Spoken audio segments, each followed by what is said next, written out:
They told the pilots the enemy was the greatest danger in the sky. They were wrong. This plane didn't need flak, fighters, or missiles to kill. It failed on takeoff. It betrayed pilots during landing.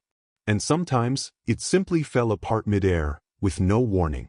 Young airmen climbed into its cockpit believing it was their shield.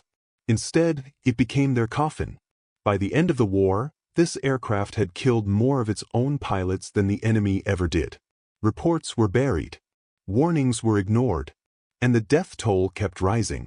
Tonight, we're telling the story of the plane that terrorized its own side.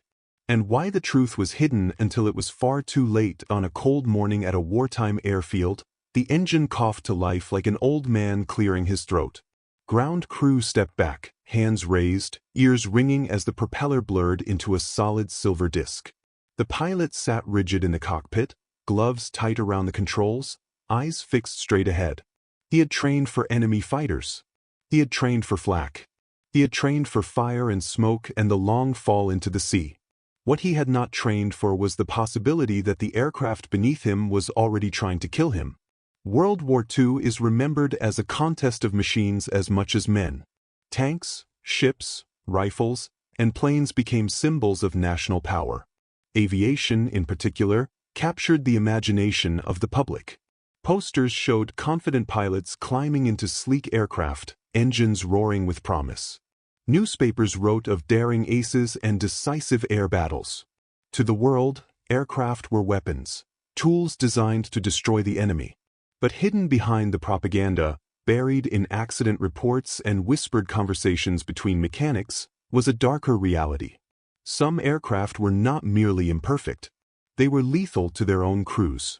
And among them was one plane whose reputation became so grim that pilots began to fear it more than the enemy waiting across the front lines. This is the story of that aircraft. It did not earn its infamy in dogfights. It did not become notorious for being outmatched by enemy fighters. Instead, it developed a reputation for killing pilots during routine flights, training runs, ferry missions, takeoffs, and landings. Men survived combat only to die minutes later, betrayed by design flaws, rushed engineering decisions, and a wartime system that valued numbers over lives. By the end of the war, this plane had claimed more pilots through accidents and malfunctions than through enemy action. Yet its name was rarely spoken outside air bases. Officially, it remained a success. Unofficially, it was a flying gamble. To understand how such a machine could exist and continue flying, we have to step back to the desperate early years of the war. A war that demanded speed over safety. When war erupted, air forces across the world faced the same brutal problem. They were not ready. Aircraft inventories were outdated.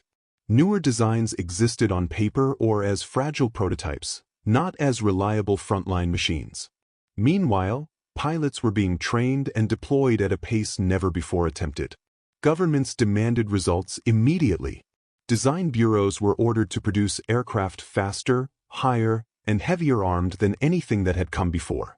Safety margins shrank. Testing timelines were compressed.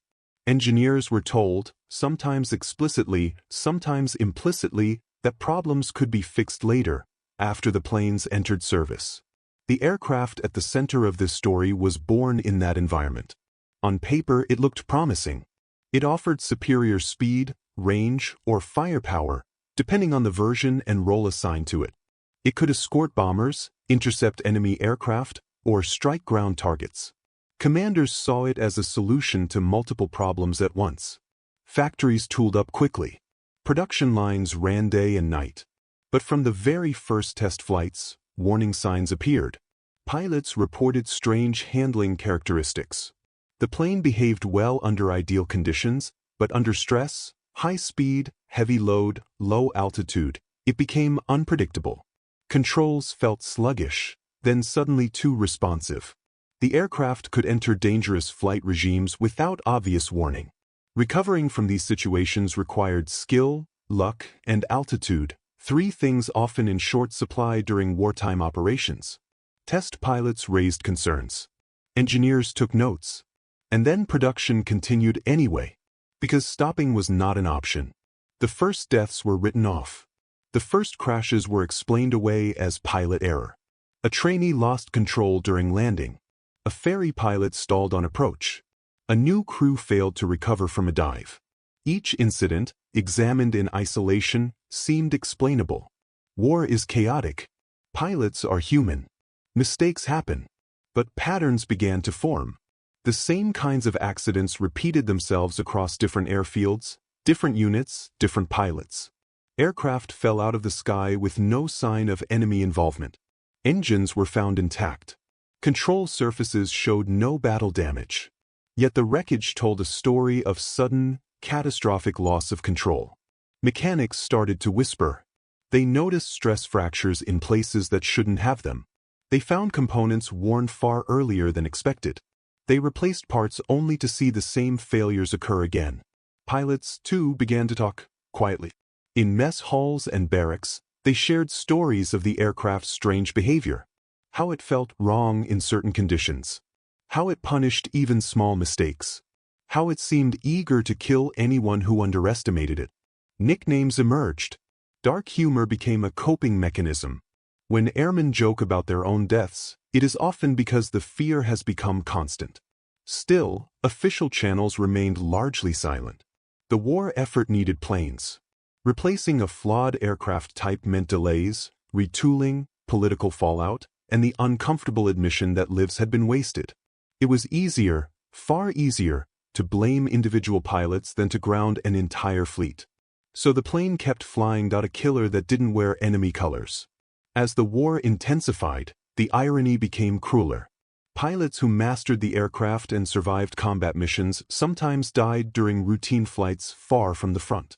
Training accidents piled up. Ferry flights, where planes were simply moved from one base to another, proved especially deadly. These were not men under fire. They were not dodging bullets or missiles. They were alone in the sky, betrayed by the machine they had been told to trust. Statisticians noticed something disturbing when they compiled loss figures. For this aircraft, non-combat losses were extraordinarily high. In some periods, accident rates exceeded combat losses by a wide margin. In plain terms, more pilots were dying without ever seeing the enemy. And yet, publicly, the aircraft remained celebrated. It appeared in recruitment posters. It featured in newsreels. It symbolized technological progress and national strength. The disconnect between image and reality could not have been more complete. Why pilots were still sent up? One might ask the obvious question. If the plane was so dangerous, why didn't pilots refuse to fly it? The answer lies in the structure of wartime air forces. Refusal was rarely an option. Orders were orders. To refuse a mission, or even to complain too loudly, risked accusations of cowardice or insubordination. Young pilots, many barely out of training, trusted their commanders. Commanders trusted the system.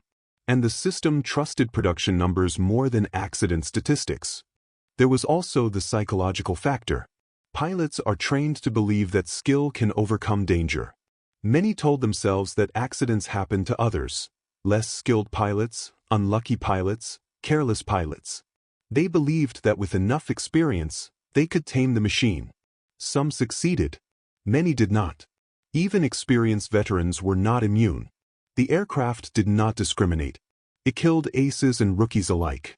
And when it failed, it often gave no second chances. Buried warnings and quiet fixes.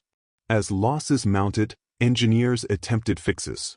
Modifications were introduced quietly, small changes to control surfaces, reinforcements to airframes, procedural updates to pilot manuals. Each change reduced risk slightly, but none eliminated the core problems.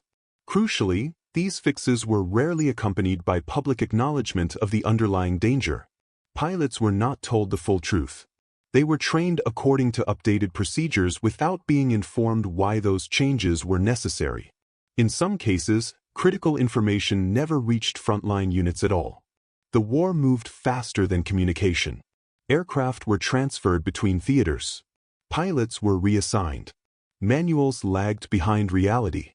The result was a deadly gap between what the aircraft required and what pilots knew.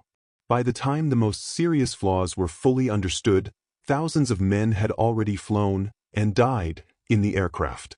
The uncomfortable math of war. Wartime planners understood something grim but essential: losses were inevitable. The question was not whether pilots would die, but how many, and whether their deaths contributed to victory.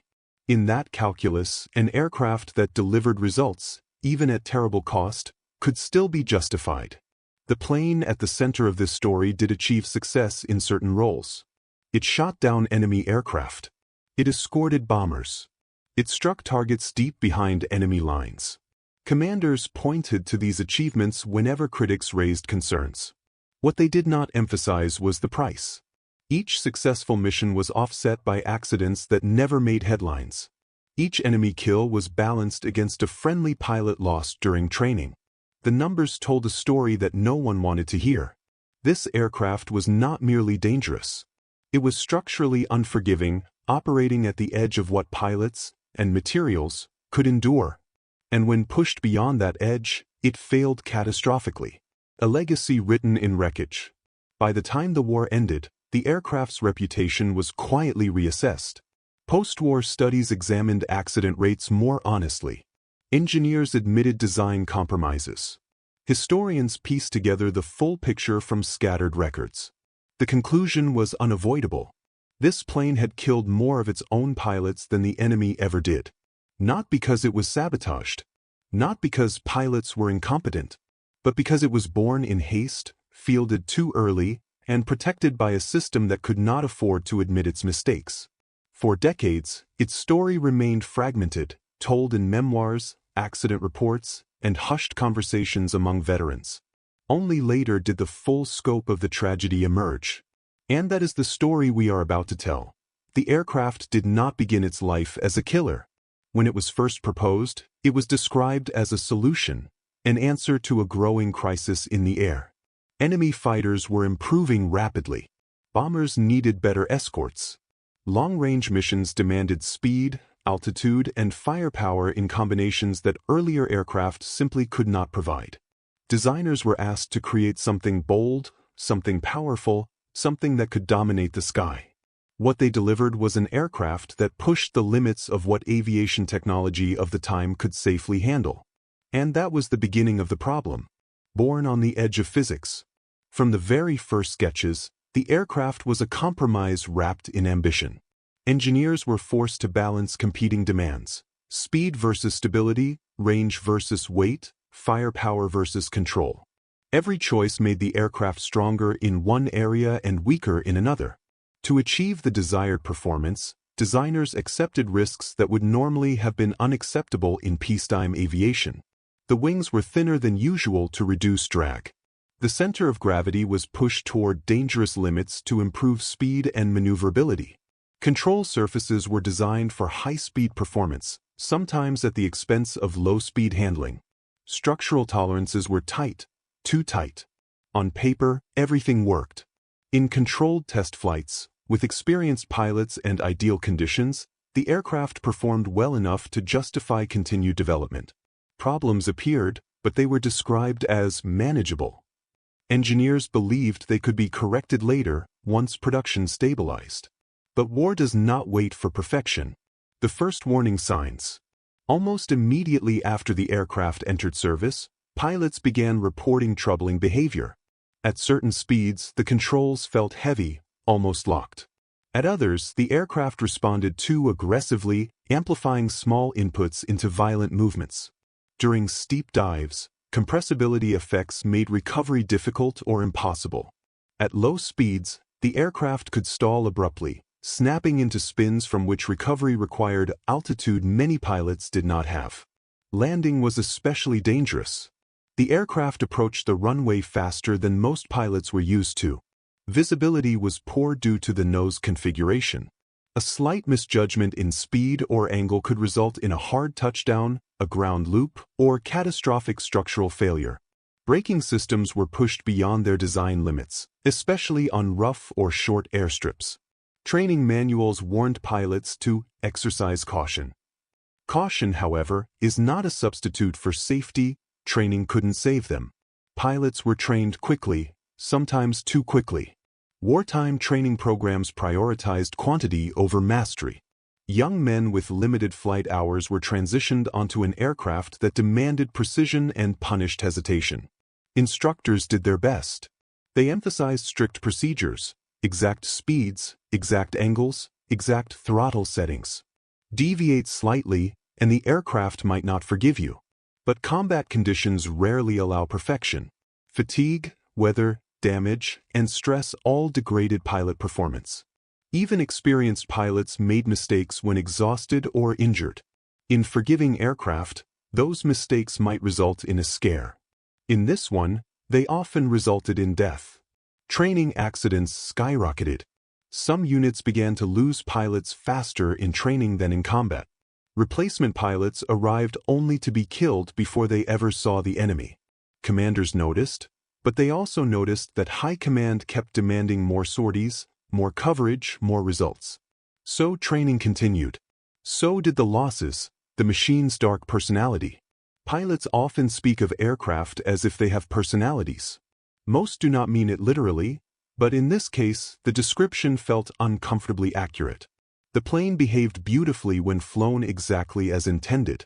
Smooth hands, correct speeds, stable conditions. It could be fast, lethal, and effective. But it tolerated no deviation. It did not warn before stalling. It did not gently ease into danger. It did not give pilots time to recover. Failures were sudden and decisive. A slight miscalculation on approach could cause a wing to drop violently. A moment's delay in pulling out of a dive could result in control lockup. Structural weaknesses meant that aggressive maneuvers sometimes tore the aircraft apart midair. There were no second chances. Veteran pilots learned to fear specific situations: low-altitude turns, high-speed dives, overloaded takeoffs. They developed rituals, checklists, and habits designed to minimize risk. They passed these lessons to newcomers in whispered conversations, often outside official training channels. Because officially, the aircraft was still considered acceptable. Accidents that could not be explained away. As losses mounted, investigators were forced to confront a disturbing reality. Many crash sites showed no evidence of pilot error. Engines were running. Controls were set correctly. Weather conditions were reasonable. There was no enemy action. Yet the aircraft had still crashed, sometimes vertically, sometimes scattered across miles of countryside. In some cases, wreckage revealed structural failures that should not have occurred. Wing spars fractured under loads they were supposedly designed to withstand. Control linkages failed without warning. Components showed metal fatigue far earlier than expected. These were not isolated incidents. They were symptoms. Design flaws no one wanted to admit. At the heart of the problem lay several critical design flaws, each dangerous on its own and catastrophic when combined. The aircraft's center of gravity shifted dramatically depending on fuel load, ammunition, and external stores. Pilots who took off safely could find the aircraft behaving very differently later in the mission. An aircraft stable on departure might become unstable on return. Control forces changed unpredictably with speed. At high velocity, controls stiffened dangerously, sometimes preventing recovery from dives. At lower speeds, they became overly sensitive. Structural margins were minimal. Wartime production inconsistencies worsened the problem. Aircraft coming off the same assembly line could behave differently due to small variations in materials or workmanship. Worst of all, many of these flaws interacted. A high-speed dive increased structural stress. Stiff controls delayed recovery. Delayed recovery increased stress further, until something broke. When it broke completely. The cost of silence. Engineers were not blind to these problems. Reports were written. Memos were filed. Test data was analyzed. But the flow of information upward was slow and filtered. Each layer of command softened the message. This issue requires further study. Incidents appear limited to specific conditions. Pilot training improvements recommended. Rarely did anyone say what needed to be said. This aircraft is killing our pilots. To ground it would have required admitting failure. It would have disrupted production schedules, embarrassed senior officials, and potentially weakened air operations at critical moments in the war. So the aircraft remained in service. Fixes were introduced incrementally, reinforced structures here, revised procedures there. Each change reduced risk slightly, but none addressed the fundamental design compromises. The death toll continued to rise. When pilots began to count the dead. In some units, pilots began keeping unofficial tallies. They counted how many friends had died without enemy contact. How many crashes occurred during training. How many pilots refused to fly the aircraft again, quietly reassigned or labeled as unfit. The numbers were horrifying. In certain periods, accident rates rivaled those of the most intense combat zones. Entire squadrons were hollowed out not by enemy action, but by mechanical betrayal. Morale suffered. Pilots trusted their comrades. They trusted their leaders. But trusting the aircraft became harder with every funeral. Some pilots developed coping mechanisms. Others drank. Some flew recklessly, believing caution no longer mattered. A few became fatalistic, convinced that survival depended more on luck than skill. The aircraft did not just kill bodies. It eroded confidence. Success used as justification. Despite everything, the aircraft was not useless. In capable hands, under favorable conditions, it could perform exceptionally well. It shot down enemy aircraft. It protected bombers. It struck targets deep behind enemy lines. Commanders pointed to these successes whenever critics raised concerns. They argued that every aircraft type had flaws, that wartime losses were inevitable, that the enemy inflicted heavy casualties too.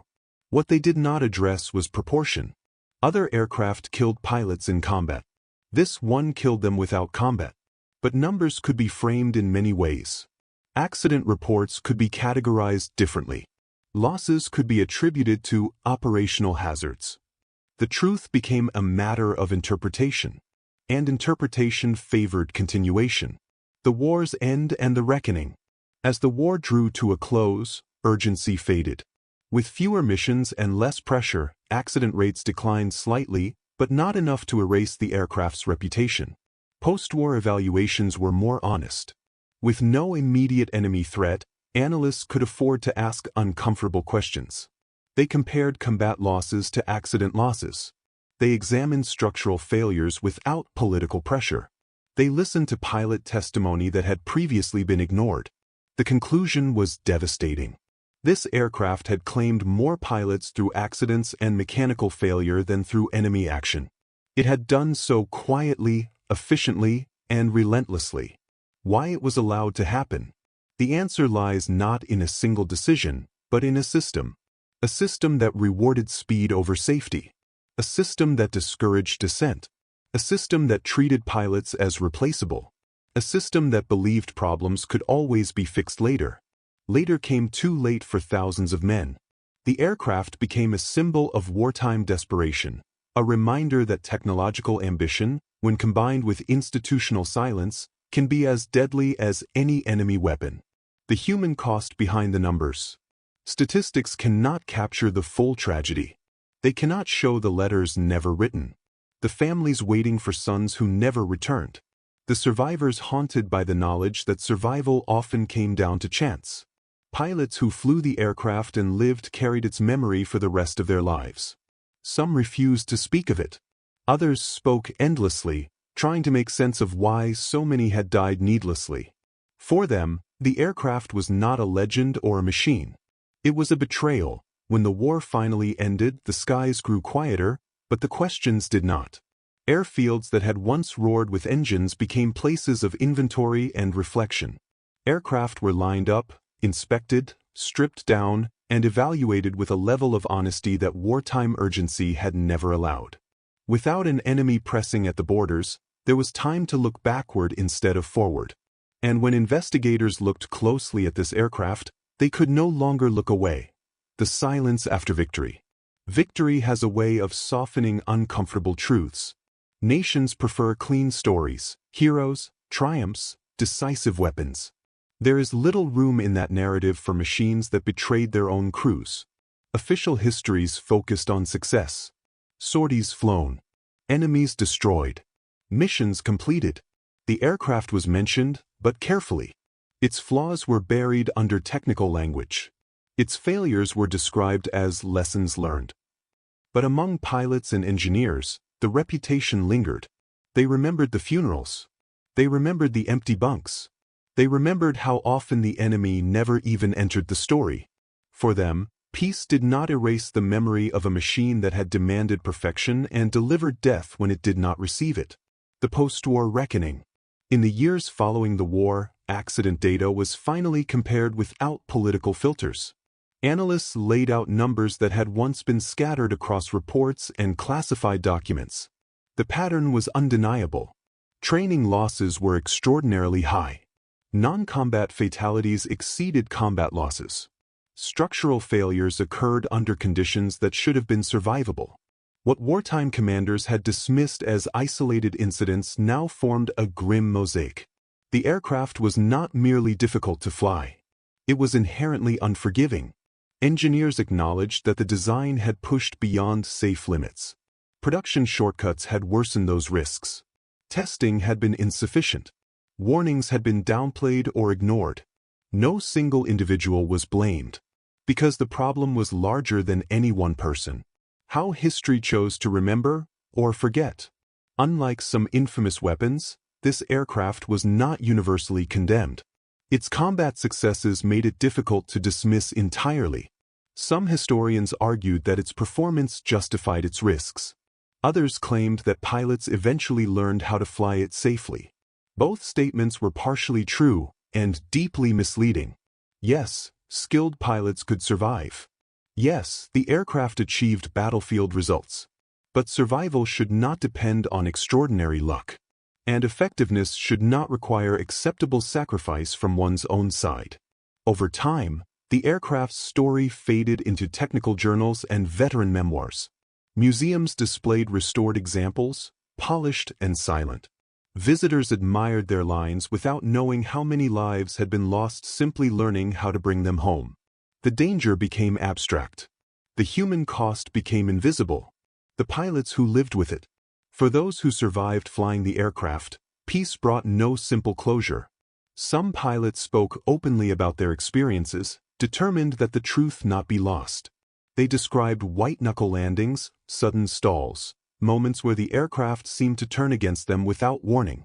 They remembered friends who died during routine flights, men who had survived combat only to be killed by the machine meant to protect them. Others remained silent. They carried survivors' guilt. They questioned their own skill. They wondered why they lived when better pilots did not. The aircraft left scars that no victory parade could heal. Lessons written in blood. Modern aviation is safer precisely because of tragedies like this one. Today, design flaws are investigated relentlessly. Test programs are exhaustive. Accident data is shared openly across nations. Pilots are encouraged, expected, to report problems without fear of punishment. These standards were not born from comfort. They were born from failure. The aircraft that killed more pilots than the enemy became a case study in what happens when urgency overrides caution, when institutions value output over lives, and when uncomfortable truths are delayed until they can no longer be ignored. Every reinforced wing spar, every redundant control system, every improved training syllabus. All of them exist because someone, somewhere, paid the price first. Why this story still matters? It is tempting to view this tragedy as a relic of a less advanced era, to believe that modern technology has outgrown such dangers. But history warns us otherwise. The same pressures still exist. Deadlines still compress testing. Institutions still resist bad news. Human lives are still weighed against strategic goals. The aircraft story is not just about the past. It is about systems. It is about accountability. It is about the cost of silence. Whenever a machine fails catastrophically, we ask whether the warning signs were there. More often than not, they were. Someone knew. Someone reported it. Someone chose to move forward anyway. The enemy that wore friendly colors. In war, enemies are easy to identify. They wear different uniforms. They fly different flags. They shoot back. This aircraft did none of those things. It killed quietly. It killed without malice. It killed pilots who trusted it completely. In that sense, it represents one of the most disturbing realities of warfare. Sometimes the greatest danger does not come from the other side of the battlefield. Sometimes it comes from within. Remembering the names behind the numbers. Statistics reduce tragedy to abstraction. But each loss was a person. Each crash was a family altered forever. Each failure echoed far beyond the airfield where it occurred. The men who died in this aircraft did not die in glorious combat. Many died alone, confused, with seconds to understand that something had gone terribly wrong. They deserve to be remembered, not as footnotes, but as warnings. The final truth. The plane did not intend to kill its pilots. Machines do not have intent, but systems do. And the system that produced, deployed, and defended this aircraft chose speed over safety, denial over accountability, and silence over truth. That choice cost lives. More lives than the enemy ever took. And that is why this story must be told. Not to condemn the past, but to prevent it from repeating itself.